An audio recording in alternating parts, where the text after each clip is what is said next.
पदाधिकारी, विधायक, सांसदों का एक बैठक आयोजित किया गया।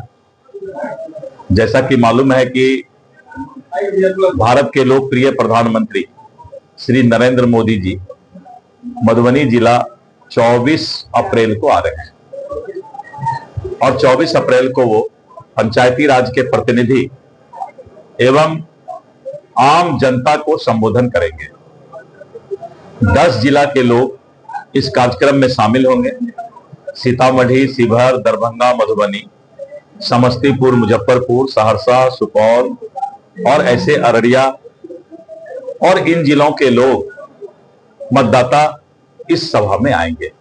आज उसके तैयारी को लेकर के सभी सांसद, विधायक, विधान पार्षद और जिला के पदाधिकारी, हमारे जिला अध्यक्ष, सभी लोगों ने गहन मंत्रणा किया और कैसे प्रधानमंत्री जी के संबोधन को सुनने के लिए गांव-गांव से लोग आए, इस बात के लिए जो है चर्चा की गई।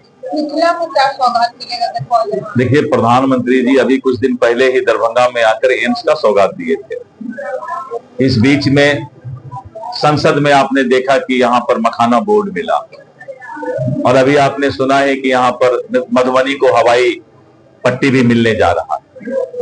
तो इस तरह करके मिथिला पर मेहरबान भारत की सरकार और बिहार की सरकार। तो हमको लगता है इसमें ज्यादा बोलने से हमें कुछ कमी ही आ जाएगी। मिथिला पर सरकार मेहरबान।